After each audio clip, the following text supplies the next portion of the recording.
Hello les passionnés, salut les copinous, j'espère que vous allez bien.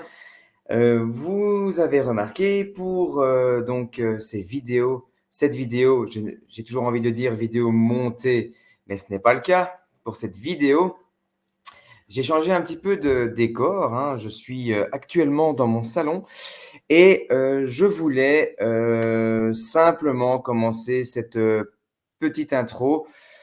Je voulais commencer par vous remercier, hein. Le live d'hier a été, très positif, a été super cool, des invités on fire, mais surtout une communauté complètement dingue et avec des échanges très constructifs et ça, c'est le plus important pour moi. Ça me fait super plaisir. Voilà, donc merci, merci.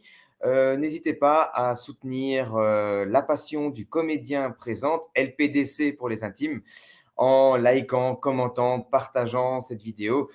Aujourd'hui, la critique, elle est sur un film Netflix que je ne m'attendais pas à autant kiffer. Donc, il s'agit bien sûr du film You People, le nouvel Eddie Murphy qui est disponible sur Netflix. Je vous envoie une petite superpo. Elle est ici, voilà. Donc, il s'agit du dernier film d'Eddie Murphy, hein, enfin avec Eddie Murphy plutôt. Moi, j'ai beaucoup aimé, bien sûr, on en parlera juste après cette petite introduction. Et action!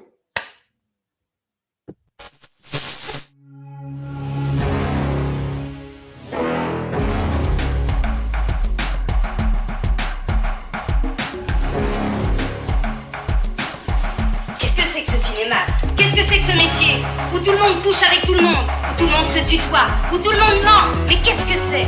Vous trouvez ça normal? Mais votre cinéma, moi je trouve ça irrespirable. Je le méprise, le cinéma. Écoutez, mon vieux, ça se dit comme ça. Emmenez votre femme se calmer ailleurs. Quand on tire, on raconte pas sa vie.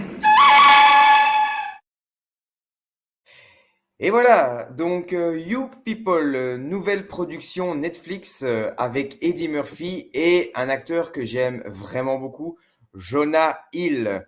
Alors, moi, je m'attendais pas à grand-chose. Alors, j'étais en condition, bien sûr, pour regarder ce film, c'est-à-dire que samedi matin, le petit est à la sieste, madame va à ses occupations, papa décide de prendre un petit bain tranquille, hein. Vous savez comment je mate mes vidéos, hein. C'est comme ça que je regarde les copains youtubeurs et c'est aussi comme ça que je regarde les films sur les plateformes. C'est-à-dire que je me glisse dans un bon bain chaud et je m'abandonne à 1h45 de film.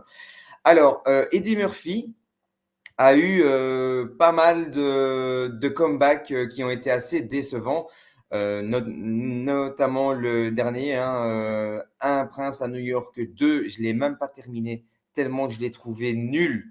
Et j'ai surtout tellement aimé le premier que là, pour le coup, c'est pas le genre de la maison, mais là, pour le coup, j'étais vraiment, vraiment dans la nostalgie.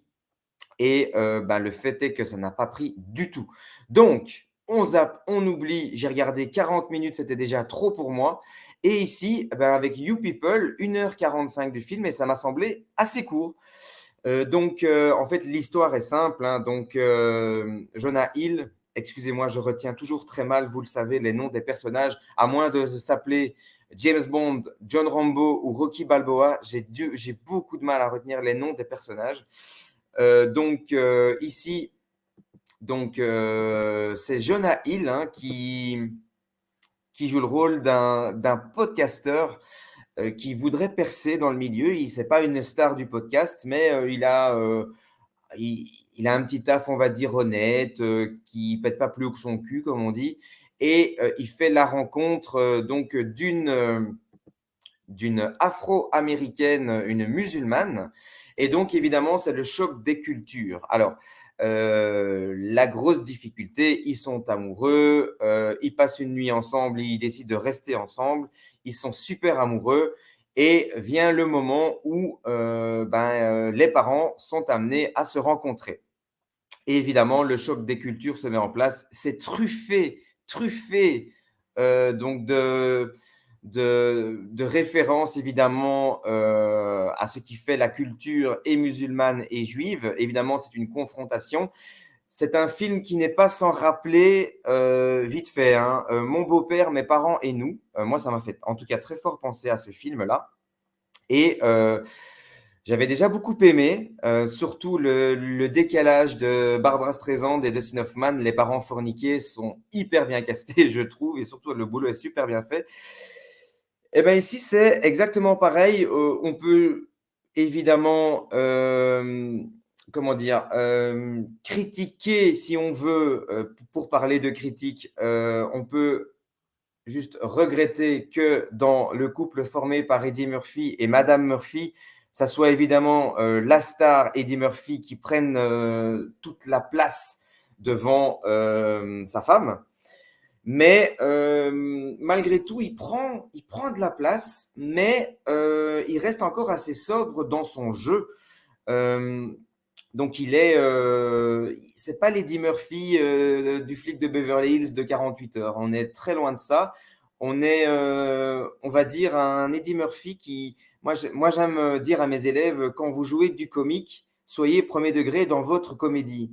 C'est-à-dire, croyez en ce que vous dites, croyez en ce que vous faites. Eh ben, Eddie Murphy, c'est exactement ça. Il croit en ce qu'il dit et il croit en ce qu'il fait de manière très premier degré et ça le rend, moi je trouve, assez drôle.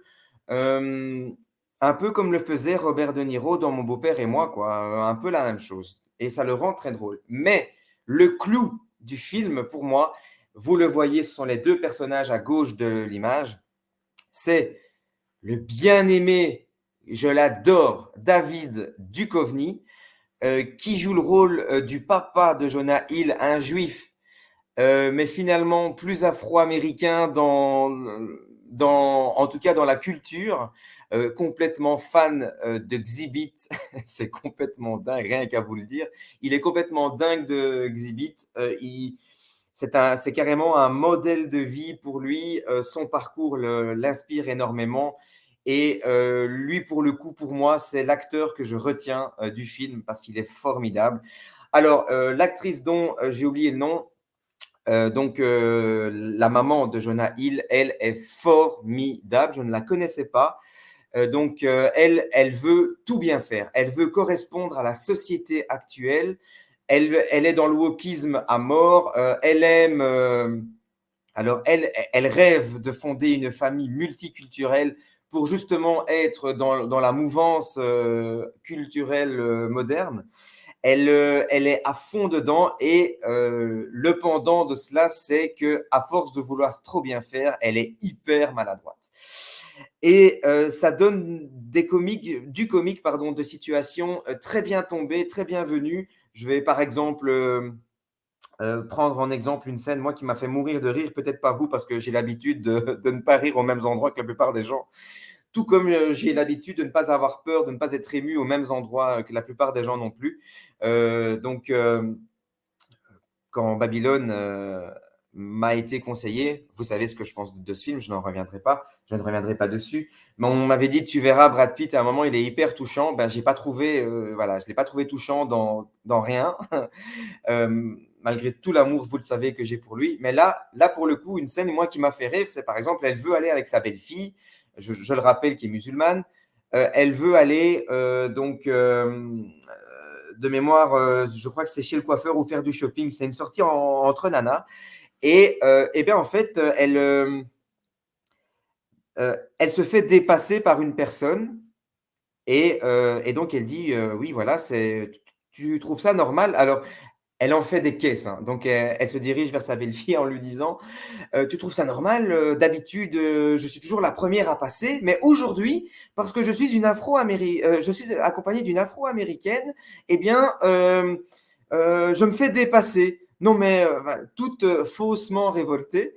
Et la belle-fille répond, bah oui, en fait, la personne qui nous a dépassé avait simplement rendez-vous. Donc, elle est à fond elle est blasée, donc elle rentre pas du tout dans le délire euh, juif contre, contre du tout son elle donne mal. Euh, je veux je vais dire par là que voilà, simplement, donc pas de mixité culturelle, rien de tout ça. Elle s'en bat les steaks. Et voilà, c'est peut-être pas drôle comme ça quand je vous en parle, mais moi cette scène m'a fait mourir de rire. Et je vais revenir un petit peu sur ma tronche quelques minutes. Et donc voilà, c'est tout ça pour vous dire que You People est vraiment pour moi un très bon film. 6,4 sur IMDb, mais moi je l'ai coté à 7,1 sur mon Captain Watch. Et donc voilà, ce qui est plutôt pas mal hein, pour un Eddie Murphy d'aujourd'hui, avec les films moyens qu'il nous a fait, on va dire, depuis 2002, quoi, facile. Voilà, il revient de 20 ans de films qui oscillent entre mauvais et moyens. Et donc, voilà, j'avais envie de mettre ce film en avant parce que ce film, il fait du bien. Jonah Hill, il est plus sobre aussi qu'à l'accoutumée, mais c'est pas lui le plus drôle hein, du film. Mais malgré tout, il s'en sort bien. Moi, je l'ai préféré de loin dans Le Loup de Wall Street et dans War Dogs. Mais là-dedans, franchement, ça passe. Il est calme, il a un bon état d'esprit. Son personnage a un très bon état d'esprit. Et vraiment, on est dans je vais pas dire un copier-coller, mais c'est un film quand même à mettre du côté de mon beau-père et moi facilement, mais je l'ai trouvé un peu moins drôle, mais un peu plus subtil peut-être dans sa réalisation que mon beau-père et moi. Même si moi j'aime beaucoup le deuxième, hein, mon beau-père, mes parents et moi. Donc voilà, c'était la critique vite fait parce que vous le savez, hein, moi je vais sur du ressenti, je ne suis pas du tout critique dans l'âme. Moi, mon kiff à moi, vous le savez, ce sont les portraits, les parcours d'artistes. Mes lives sont axés sur les top flop 3 de tout artiste. Artiste débutant, artiste confirmé, star, pas star. Moi, j'adore dresser le portrait d'un réalisateur, d'un producteur, d'un mouvement cinématographique. J'adore ça, c'est mon kiff. Et donc, je voulais vous proposer ce nouveau concept qui est, en fait, je vais remettre l'église au milieu du village, comme on dit, hein, comme disent les vieux de mon âge. Ce n'est pas une idée qui vient de moi. C'est une idée qui a été glissée dans la communauté, enfin par la communauté et plus précisément par Planky, que je salue ici et que j'embrasse très fort. En fait, lorsque j'ai fait mon live Leonardo DiCaprio, en fait, j'avais demandé à la communauté, j'aime bien les faire interagir avec moi, et donc je leur avais demandé quel est votre top flop 3 à vous de Leonardo DiCaprio. Et Planky a répondu, je ne vais pas dire à côté parce que ce n'est vraiment pas le cas, au contraire, il a répondu à sa manière. Il m'a répondu année 90, Gilbert Grape, pardon, Gilbert Grape, année 2000, Aviator, année 2010, Le Loup de Wall Street. Et j'avais trouvé ça plutôt pas mal comme idée de sortir un film par décennie, si tant est que l'artiste dont je parle ait eu plusieurs décennies de carrière à son actif, bien sûr. Cela va sans dire. Et donc, j'avais envie de tester avec vous ce petit concept. Et voilà, donc moi, vous l'aurez compris, il n'y a pas de montage pour le moment de dingue parce que je suis en train d'apprendre le montage. Ce n'est pas du tout mon kiff. Je n'ai pas la patience, mais j'essaye. Mais là, pour le coup, j'ai décidé de ne pas attendre d'être calé en montage pour faire mes vidéos. Sinon, avant 2032, je n'ai toujours pas fait de vidéo. Donc voilà, il y a des imperfections. Ça ne sera pas parfait. Ça sera du face cam principalement. Pour l'instant, tout ce que je peux vous proposer, c'est une superposition pour illustrer mes propos et un arrière-plan. Voilà. Mais je voulais simplement retracer donc 90, 2000, 2010 et 2020 en 5 films, la carrière d'Eddie Murphy. Alors là, pour le coup, c'est du à chaud. Donc, ce sont mes goûts personnels que je vais mettre en avant. Et donc, eh bien, c'est parti, testons. Et n'hésitez pas à me laisser vos commentaires, dites ce que vous avez aimé. Si vous n'avez pas aimé, ce que vous n'avez pas aimé. Je suis très pro-constructif, donc n'hésitez pas. Et si vous avez aimé, dites-moi ce que vous avez aimé. Ne veillez pas à flatter mon ego, il est déjà assez énorme comme ça, je n'ai pas besoin, c'est très gentil, mais ne flattez pas mon ego. Vraiment, soyez dans l'objectivité le plus possible. Voilà. Alors, donc on démarre un an avant ma naissance, hein, donc on est dans les années 80, je suis de 83, et donc normalement, si on est dans le côté populaire du truc, ça serait bien de citer évidemment le flic de Beverly Hills. Sauf que le flic de Beverly Hills, moi je l'ai tellement poncé que le film, même la saga, a un petit peu perdu de sa superbe. Je connais les répliques par cœur, du 1 et du 2 en tout cas. Euh, je connais le par cœur. Voilà. Pour moi, ça n'a plus vraiment de surprise. Par contre, un film qui plaît aux cinéphiles beaucoup et moi qui me plaît énormément, c'est celui-ci. 48 heures, bien sûr, un an avant ma naissance, 7,4 sur IMDb. Ma cote personnelle est de 7,5. J'utilise toujours Captain Watch, hein, vous le savez. Donc, sur mon Captain Watch, n'hésitez pas à aller voir. Donc, je l'ai mis à 7,5. Alors, pour moi, je sais que pour beaucoup, le premier body movie, ça serait L'arme fatale, et je suis pas loin de le penser également. Mais je me questionne en ce moment, est-ce que 48 heures ne serait pas finalement le premier buddy movie? Alors là, on est dans du Walter Hill, hein, donc réalisateur, vous le savez, que j'aime énormément. Et donc, le principe est archi connu aujourd'hui, mais à l'époque, ça ne se faisait pas. C'était deux personnes, alors pas deux flics, mais donc un flic qui a besoin d'un détenu qui a plus de connaissances que lui sur une enquête et qui a besoin de lui, donc il va le faire pendant 48 heures sortir de prison, enfin pour 48 heures sortir de prison pour l'aider à mener son enquête. Évidemment, Eddie Murphy demande une contrepartie et ça ne se passe pas tout à fait comme on l'avait prévu, comme lui surtout l'avait prévu. Et évidemment, c'est le côté comique de la situation, même si on est plus centré sur du film policier, un peu comme le premier Arme fatale finalement. Voilà, on est dans du film policier, mais la fraîcheur du duo et la fraîcheur d'Eddie Murphy, qui a signé ici son premier film, et tout de suite en sidekick, c'est plutôt bien vu. Moi, je le trouve excellentissime. Pour moi, c'est le film d'Eddie Murphy des années 80, vraiment. Et puis, le flic de Beverly Hills, vraiment, se tient à la bourre, hein, se tire la bourre, pardon. C'est vraiment les deux films que je mets ensemble. Mais pour moi, 48 heures, je l'ai moins vu, forcément. Je l'ai moins poncé. Et du coup, ben, pour moi, 48 heures est le film des années 80. Et petite anecdote, en fait, les deux acteurs avaient leur propre façon de travailler également. Ça, je suppose, connaissant le travail de Walter Hill, il a pris ça en compte pour faire évoluer ses personnages. Et en fait, Nick Nolte est un acteur issu de la méthode, vous savez que j'adore, la méthode de l'acteur studio, méthode de Stanislavski, comme on dirait au théâtre. Donc, il a besoin de connaître tout le background de son personnage. Il a besoin de sentir des parallèles avec son personnage pour pouvoir construire le personnage, son personnage. Et Eddie Murphy est plus dans l'instant. Donc, c'est quelqu'un qui vient du stand-up. C'est quelqu'un qui ne prépare pas ou très peu ses personnages. C'est quelqu'un qui va au feeling, un peu comme Brad Pitt. Il y va, il fonce. Et ça ne l'empêche pas de bien connaître son personnage, mais sur le moment, il utilise l'énergie de la scène pour s'inspirer et ça donne ce feu d'artifice, ce cocktail détonnant, 48 heures. Donc, si vous ne l'avez pas vu, courez le voir.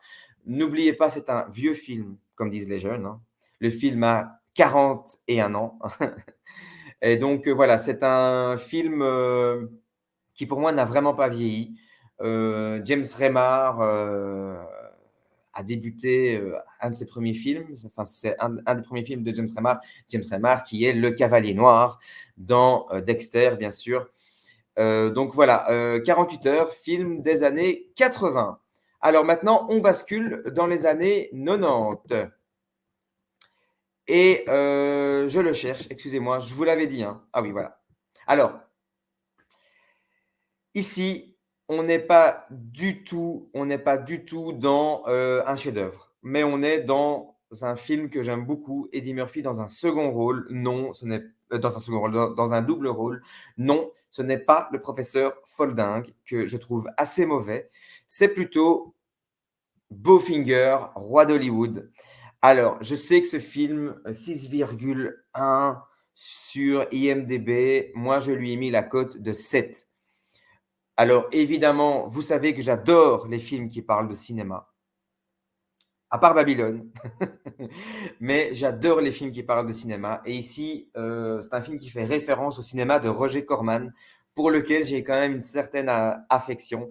Film de 1999 avec un acteur, peut-être mon acteur américain comique préféré, Steve Martin. Je l'adore. Je vais d'ailleurs préparer une petite rétro. Steve Martin, ou en live ou en vidéo montée. Surtout, n'hésitez pas à me dire si le concept actuel vous plaît. Ça ne sera pas le même que pour les lives, hein, c'est uniquement pour mes vidéos. Donc Bowfinger, hein, donc un réalisateur veut réaliser son film, son premier film qu'il veut comme son Citizen Kane, sauf qu'il n'a pas un bal, que personne ne croit en lui, et donc c'est toutes les aventures et surtout les mésaventures qui vont se mettre en place et des problèmes qui sont inhérents à des plateaux de tournage, problèmes de budget, problèmes avec les acteurs, problèmes avec la star qui est interprété par Eddie Murphy, qui ne se laisse pas filmer parce qu'il ne veut pas participer au film. Alors, il essaye dans un premier temps de le capturer sur le vif sans qu'il sache qu'il est filmé et de s'arranger avec le montage. Il réalise que ça ne marche pas et il tombe sur pas un comédien, mais une personnalité assez timide, assez introvertie et assez coincée. Je déteste le terme, mais c'est le premier qui me vient à l'esprit, qui est interprété, vous le voyez à droite de l'image, hein, vous avez déjà compris, qui est joué par un Eddie Murphy excellent, excellent. Et donc, en fait, le souci, c'est qu'il n'est pas comédien, qu'il n'est pas bon et qu'il n'est absolument pas rompu à aucune méthode de jeu. Il ne connaît pas le cinéma, mais il accepte parce que pour une fois, il y a une personne qui croit en lui. Et même si cette manière a intéressé, au moins, cette personne croit en lui. Et ça le rend en fait hyper touchant. L'actrice est jouée par donc oui, l'actrice est jouée par une actrice qui était un petit peu en vogue à l'époque dans Hollywood, un Heather Graham, qui voilà, qui joue le rôle de la potiche, qui va utiliser la séduction pour parvenir à ses fins. Elle veut devenir une star et voilà, le schéma classique dans ce genre de film. Évidemment, elle a une petite aventure avec un des acteurs, elle a une aventure avec Steve Martin et évidemment, elle cache bien son jeu. Bref, Eddie Murphy qui a donc un double rôle, je vous l'ai dit, ben donc le rôle de la star, qui va à fond dans la ref. Hein, donc, il en a marre qu'on lui offre les rôles qu'on a proposés à Jackie Chan et à Jean-Claude Van Damme. Donc, ici, Van Damme et Jackie Chan dans le film. Voilà, le film est super drôle. Le film n'a pas aujourd'hui été évalué, on va dire, à la hausse. Mais malgré tout, moi, je l'adore. Je l'ai vu pas mal de fois. C'est un film que je trouve très exquis, vraiment exquis, exquis, exquis. Alors, on passe donc aux années 2000. Alors, donc pour moi, les années 2000, c'est un petit conte, 1000 mots. Alors, 1000 mots, ça raconte l'histoire d'un publiciste qui a l'habitude de tchatcher, pardon, j'avais dit 2000, j'ai sauté une décennie, donc on est en 2012, pardon. Et donc, voilà, c'est un publiciste qui a l'habitude de tchatcher, d'avoir tout le monde dans sa poche. Et donc, en fait, on lui offre un arbre. Alors, l'histoire peut paraître dingue. Donc, on lui offre un arbre. Et l'arbre, en fait, perd ses feuilles au fur et à mesure qu'il parle. En fait, il apprend qu'il lui reste 1000 mots à prononcer avant de mourir. Et donc, comment va-t-il utiliser ces 1000 mots? Voilà, il faut qu'il les utilise à bon escient. Donc, c'est une question de vie ou de mort. Et donc, on est un petit peu dans la même mouvance que Menteur-Menteur, où on lui fixe un objectif moral à atteindre pendant tout le film. Donc, avec un objectif qui est, dans le cas de Jim Carrey, de rétablir la vérité. Et donc ici, en fait, il doit utiliser ces mots à bon escient. Alors, le film, 4,9 sur IMDb. Alors, C'est sûr, c'est pas un grand film, hein. Moi, je lui ai mis la cote de 6 sur IMDb. Et moi, je trouve ce film très mignon et c'est très révélateur donc de ce qu'est Eddie Murphy à ce moment-là dans Hollywood. En fait, il est au plus bas et donc ce n'est pas le meilleur film de la décennie à mon sens, d'Eddie Murphy. C'est pour moi le moins mauvais. Est-ce que vous comprenez la subtilité? C'est que pour moi, en fait, il est, c'est un conte. Et à l'époque, il voulait, je crois, redorer son blason en faisant des films, on va dire, moraux. Il en a fait plein, des films que moi, j'ai pas du tout aimé, comme Church, un film sur la foi. Voilà. Je crois qu'il s'est dit, quitte à faire des films qui ne marchent pas, autant faire des films qui me parlent. Et donc, Mille mots, c'est vraiment un petit conte sympathique. Moi, c'est un film que je montrerai plus tard volontiers à mon fils. Voilà, c'est un film gentil, c'est un film qui fait du bien. C'est pas un grand film. C'est même pas une bête d'acteur dans ce film, hein.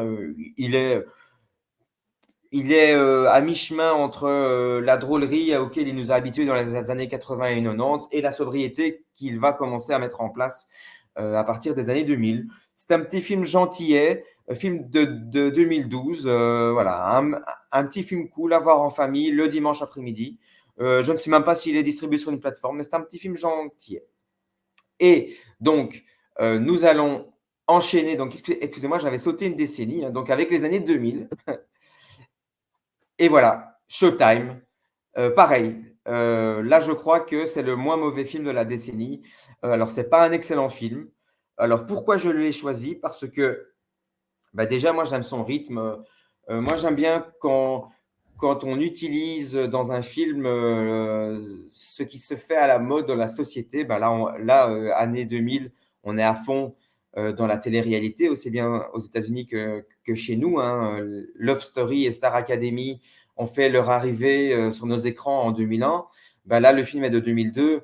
Voilà, Showtime, c'est pas mauvais en soi, même si c'est un sous Eddie Murphy et un sous De Niro. En sidekick, en sidekick, nous avons René Rousseau, qui avait fait quelques bons petits films comme L'Arme Fatale 3, Get Shorty, de Sonnenfeld. Voilà. C'est un petit film des familles, encore une fois. On n'est pas dans un immense chef-d'œuvre. Mais Showtime, franchement, ça se regarde. Et puis, pour moi, la plus-value de ce film, c'est le caméo de William Shatner qui joue son propre rôle. Alors, ce n'est pas le William Shatner Capitaine Kirk.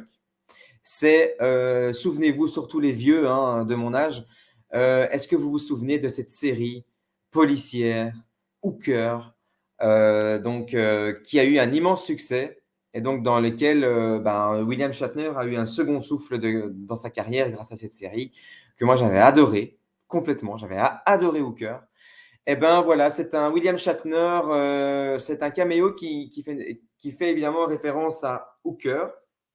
Et donc, il sert de coach à Robert De Niro, qui veut pas du tout se laisser faire. Lui, il joue le rôle d'un flic, il veut rester flic. La télévision, il en a rien à cirer. Il accepte de participer à l'aventure bon gré mal gré, comme on dit. Et voilà, il s'en fout un peu de la popularité, de la célébrité. C'est un vieil ours, un peu comme il a l'habitude de faire à partir des années 2000, quoi, hein, clairement. Et donc, voilà, il se laisse malgré tout embrigader, mais c'est pas du tout son délire. Et donc, ben voilà, il est entraîné malgré lui dans un quotidien évidemment dopé au scénario par une équipe, on va dire l'équivalent de HBO. Hein. Ça fait longtemps que j'ai plus vu le film, donc je ne sais même plus si on cite donc la maison de production qui gère le programme. Donc voilà, Eddie Murphy, lui, c'est un acteur qui rêve de percer. Hein. Donc moi j'adore, hein, vous savez, moi, pareil. Hein, dès que le personnage est quelqu'un qui veut devenir comédien, qui veut percer, ben moi, je suis happé à 90% déjà dans le film. Donc moi, ce film a été très positif pour moi. Surtout qu'en 2002, j'étais loin dans la galère. C'était une année très dure pour moi. Donc, voilà, je réussissais aucun casting. J'étais encore en formation, une année difficile. Où je devais franchir une étape émotionnelle très forte et du coup, c'était très dur pour moi. Donc, Showtime a été un vent de fraîcheur, mais on n'a pas idée. Donc, voilà. film de série B, voire C, voire D, mais un film qui se regarde et ça reste le moins mauvais film d'Eddie Murphy de la décennie 2000. Un film que je pourrais encore revoir aujourd'hui, peut-être avec plaisir. Et oui. Voilà, c'était donc une vidéo faite à chaud.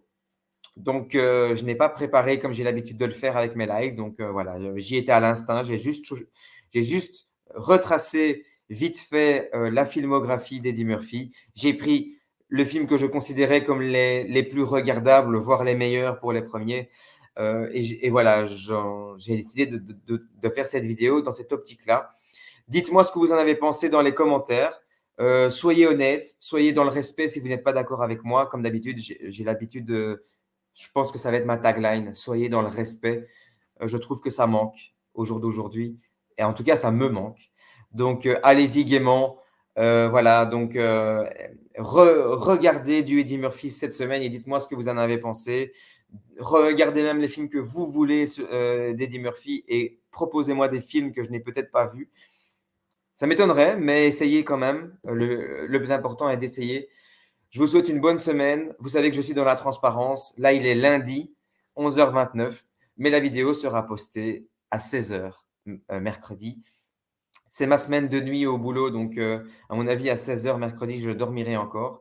Donc, ça me ferait plaisir à mon réveil mercredi de voir vos petits commentaires. Et vous savez, je vous aime.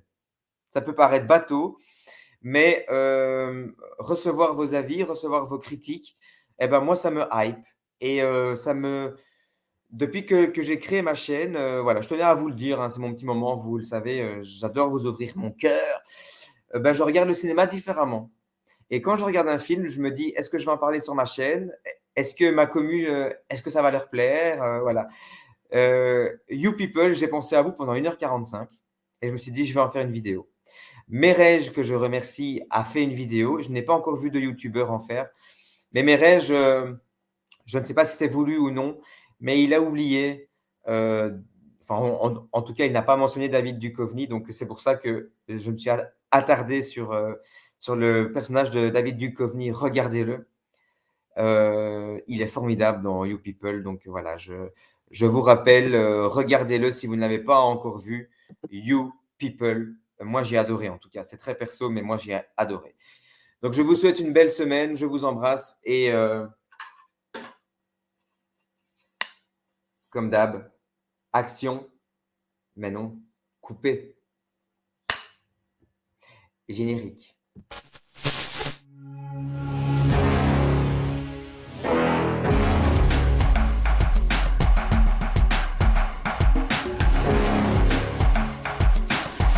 Qu'est-ce que c'est que ce cinéma? Qu'est-ce que c'est que ce métier? Où tout le monde couche avec tout le monde, où tout le monde se tutoie, où tout le monde ment. Mais qu'est-ce que c'est? Vous trouvez ça normal?